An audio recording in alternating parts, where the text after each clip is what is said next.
Hello, this is Memphis Communiversity. Today I am going to be doing a continuation of our proof-based math series. So today we are going to be introducing the proof technique, proof by contrapositive. And let me introduce it to you right now. So of course we're trying to prove statements, so we're trying to prove if P then Q. But sometimes it's really difficult to prove if P then Q. So what we're going to do is we're going to instead prove another statement, which is called the contrapositive. And this statement is logically equivalent to the original statement. So by proving the contrapositive, it will prove the original statement. And what is the contrapositive?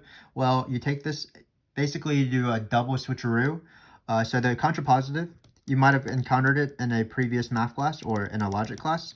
But what it is you want to prove if not Q, then not P. So this is where the double switcheroo comes from. You first switch the order, and then you negate both of the sides of the statement. An example of this is, of course, if you are a square, then you are a rectangle. The logically equivalent contrapositive would be if you're not a rectangle, then you're not a square. So that's the contrapositive. Hopefully you have some sort of experience with it. Basically, again, we are not proving the original statement directly. What we're doing is we're proving a logically equivalent statement called the contrapositive. And why are we doing this? Well, oftentimes it might be easier to prove the contrapositive, which will then, by the definition of the contrapositive, will prove the original statement. So let's look at our first example. So notice we have an integer x, and then we want to say if this is odd, then x is odd. Let's try to think about how to prove this directly. Well, to prove this directly, what you would do is you would take this guy right here, say that it's 2 times an integer plus 1, because that's the definition of odd, and then you would somehow need to show that x is also 2 times an integer plus 1, but it would be very, very hard to isolate x in that case, because we'll have like x squared minus 4x plus 4 is equal to 2n plus 1, for example, and it'd be very hard to isolate x as a form of 2 times an integer plus 1. So that's why this statement would be very difficult to prove. So instead, what we're going to do is we're going to prove the contrapositive. And what the contrapositive is, I'll write it out later, but what it says is you say this sentence, but the opposite of this sentence. So you say if x is even, then you want to prove the negative of this. So if x is even, then this thing is even. Why is that easier? Well, let's first write that down. We're going to try to prove the contrapositive. So contrapositive. When you get better at these proofs, you probably don't need to write down the contrapositive. You can just say I'm proving the contrapositive. But for this introduction video, I will write the contrapositive down. So the contrapositive is you start off with the right side of the sentence and you negate it. So if x is even, and then you want to conclude the negative of the left side. So then x squared minus 4x plus 4. Before we prove the contrapositive, let's see why we should prove the contrapositive as opposed to proving the original sentence. So again, the original statement would be very hard to prove because it'd be hard to break down and isolate x from this guy. But in the contrapositive, we would be starting with x and building up to x squared minus 4x plus 4. So basically, it is much harder to break down x squared minus 4x plus 4 to get something of the form x is equal to something, rather than start off with the simpler thing, x is equal to something, and then go to something harder and build upon it and get x squared minus 4x plus 4 is even. So just the rule of thumb is if you have something complex and you want to assume a simple sentence, it will probably be better to prove the contrapositive, because then you'll be starting off with something simple, proving something complex. So it's easier to build something up than break something down. So let's just see how easy it is. So when I prove this sentence, I'm going to be proving the contrapositive, not the original sentence. But by proving the contrapositive, it will in fact prove the original statement. So let's prove the contrapositive. So this is the proof. So we take x to be even. X an even integer. That's not the right notation. So take x even integer. We can just write that. To be, we might as well write English. Okay, so that was a little bit of a tricky thing, just assuming the given. Sorry about that, but take x to be even. To be an even integer. And then well, when we know x to be an even integer, we automatically use that fact that x is equal to 2 times another integer, because that's what even integers are. So thus, x is equal to 2 times an n, where n is an integer.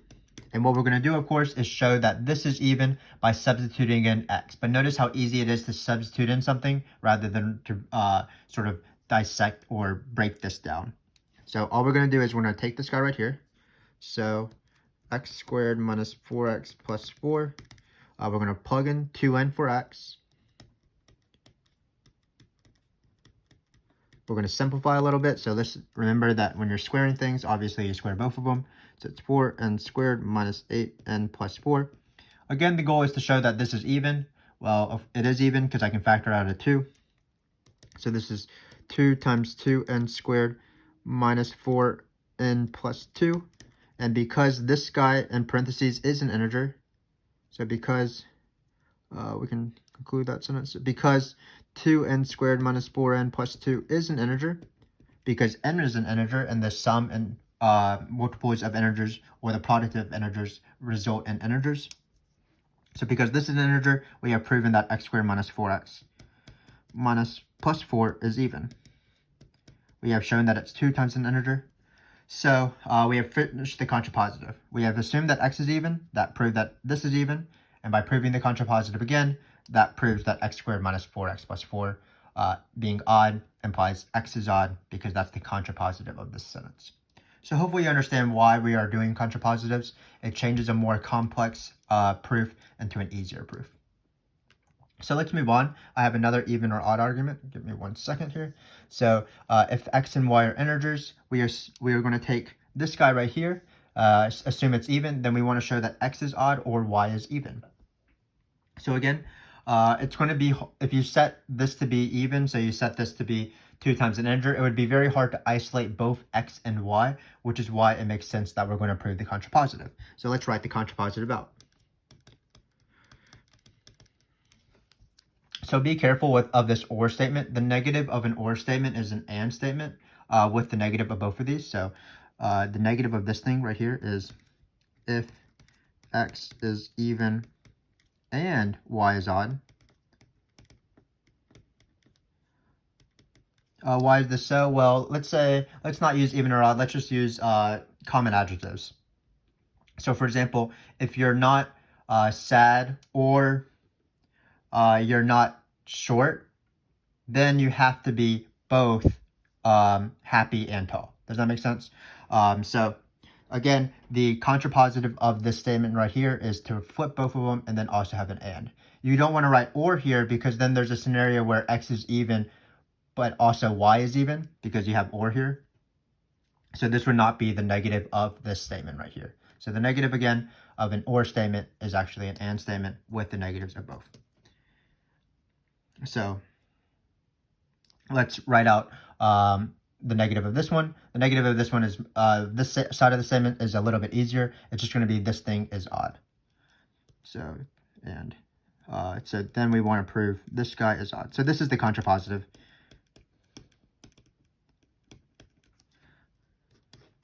Again, we are assuming something and trying to prove something, but it's a little bit harder. So we flip it around. So we flipped it around and we took the negative of both statements, and these are the negative of these respective sides of the statement. And notice this is going to be a lot easier, because all we're going to do is we're going to take an even integer, add it to an odd integer, or not, take an even integer, take an odd integer, and then just show that this is odd. So let's prove the proof of the contrapositive. So take x to y and y. Let's take x to be even and y to be odd.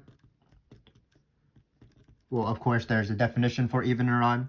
So thus, x is equal to 2 times n, where n is an integer, and then y will be 2m plus 1, because that's what an odd integer is.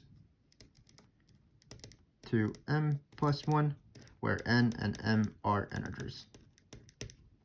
Then we're just going to substitute in these two things for this guy, and then hopefully prove that this is odd.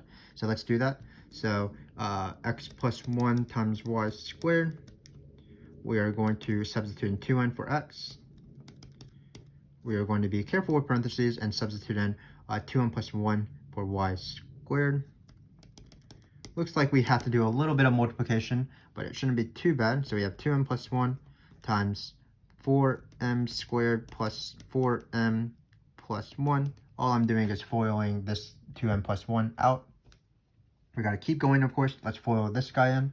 So let's multiply all of these terms by 2n. So it looks like we're going to get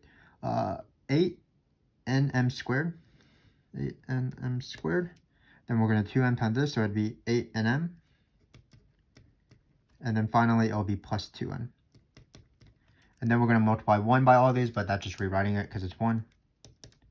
So 4m squared plus 4m plus 1. Doesn't look like we need to do any crazy machinery in terms of breaking up constants because we don't have many constants in here. Notice that we can easily write this as 2 times an integer plus 1 if we factor out a 2 out of all of these terms right here. So let's do that now. So this is 2 times 4nm squared plus 4nm plus n plus 2m squared, just factoring out a 2 out of all of these terms.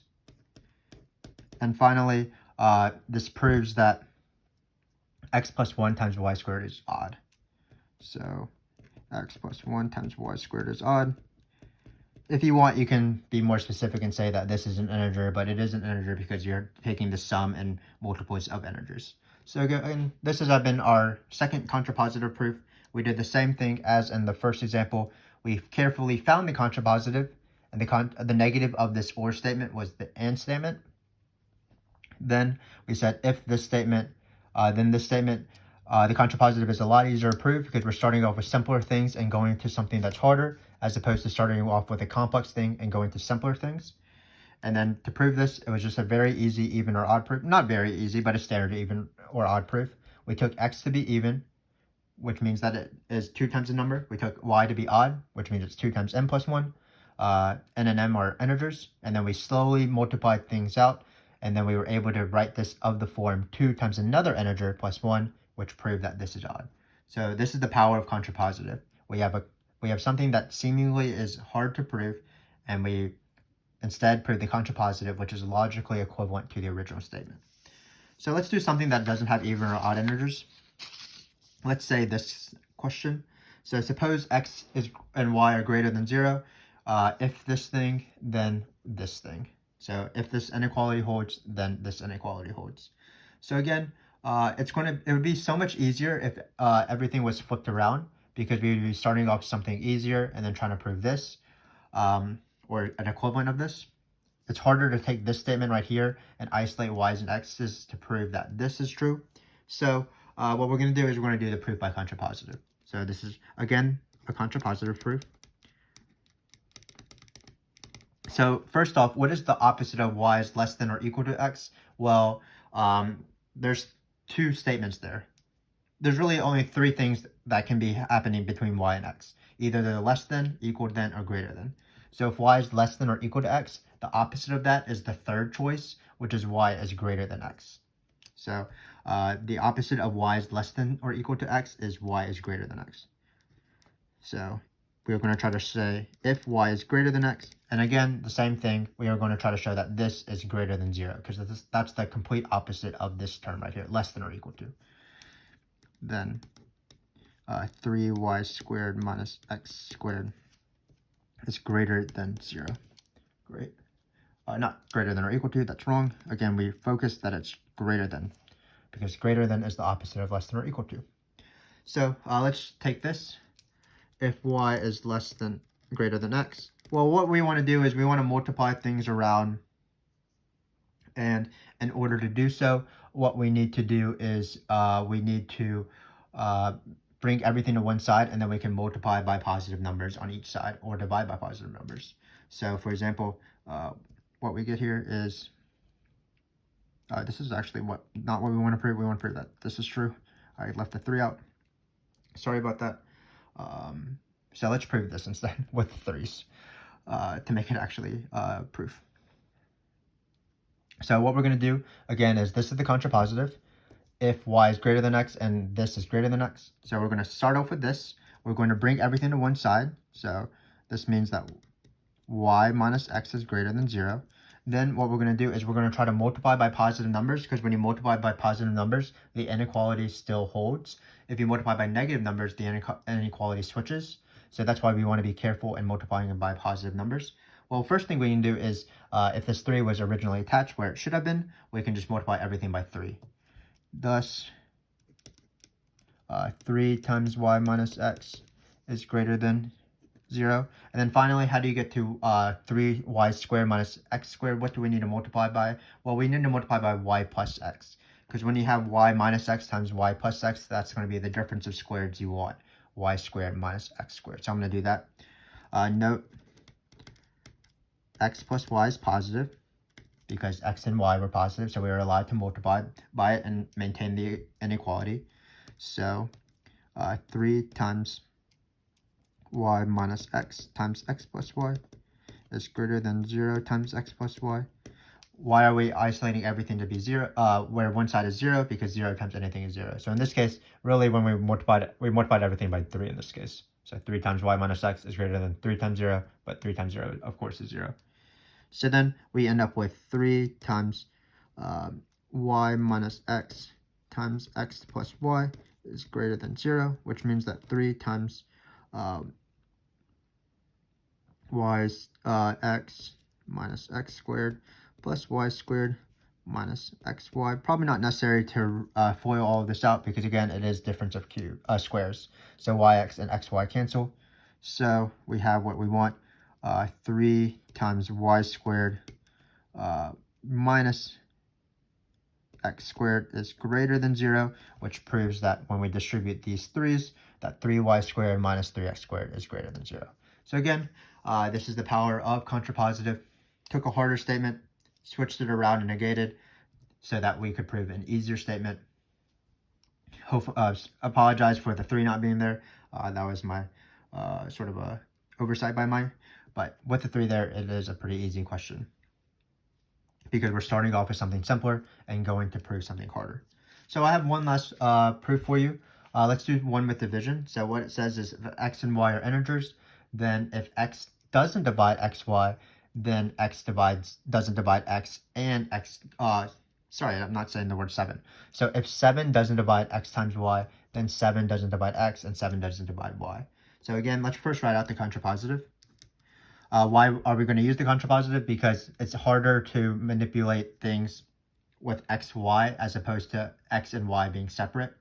So the contrapositive of this and statement is actually going to be an or statement, sort of the opposite of, in this case, in our second example, the opposite of an or statement is an and statement within negatives. So in this case, what's the opposite of 7 not dividing x and 7 not dividing y? It's 7 divides x or 7 divides y, because as long as one of those things is true, you would break this statement. So for the contrapositive, we are going to try to say, if 7 divides x or 7 divides y, because again, the negative, if 7 doesn't divide x, well, then you would break this. And then if 7 doesn't divide y, then you break this. You don't need them both to be true at the same time. You just need one of them to be true for that to be the negative of the and statement. Then, well, the opposite of 7 doesn't divide xy is, of course, 7 divides xy. So it is an or statement, which means we have to assume one and then try to prove the other. And then we're going to assume one and then try to prove this as well. But notice that there's symmetry involved here when we do the contrapositive. Again, we're doing something simpler, going to prove something harder. So it shouldn't be too bad. Let's just go for it. So suppose 7 divides x. What does that mean by the definition of divide? Well, that means thus x is equal to 7 times an integer, where n is an integer. Well, x times y, we're going to just immediately sub in what this x is. So thus x times y is equal to 7n times y. We can write this as 7 times an integer. If n is an integer, that means n times y is an integer. So that proves that 7 divides xy by definition of division of integers. Let's just do the same thing for 7 divides y. You could say similarly probably, but it wasn't too bad to write this, so let me just rewrite it. So if you take the other case, because we're doing an OR statement, so if 7 divides y, I don't know what this word is, thus probably, thus y is equal to, let's write 7 times m in this case, to keep it different from this n. So this is the definition of 7 divides y, of course. Then x times y equals, we're going to substitute in immediately. When we use the division rule, we use the definition of the division, and then we're going to immediately use it. So we're going to sub in 7m for y. And then we're going to write this as 7 times mx. And mx is an integer because x and m are integers. And this proves the definition of division. 7 does divide xy because xy is equal to 7 times an integer. So we are done with the proof because of the contrapositive, because we assumed 1. If this one is true, then we proved that. And we also said, well, if this one is true, we still proved it. And then by proving the contrapositive, of course, we have proven the original because the original and the contrapositive are logically equivalent. So hopefully you saw the power of contrapositive throughout this video. We took harder things to prove that and try to prove easy things by switching it around, starting with easy things, proving harder things. It's easier to build something up from these versus tearing down this into individual parts. And just keep in mind, sometimes the negative of statements is a little bit tricky. The negative of or statements are and statements, where you negate both of the ors. And then same thing with and statements. The negative of and statements is an or statement where you negate the two and the things that are connected by the and. So hopefully that wasn't too bad. You saw how useful proof by contrapositive was. It is a nice proof technique to always have in your tool belt. Later on, we'll develop more proof techniques like proof by induction and proof by contradiction. So I hope you continue with us during our series. I have enjoyed this time greatly. Until next time.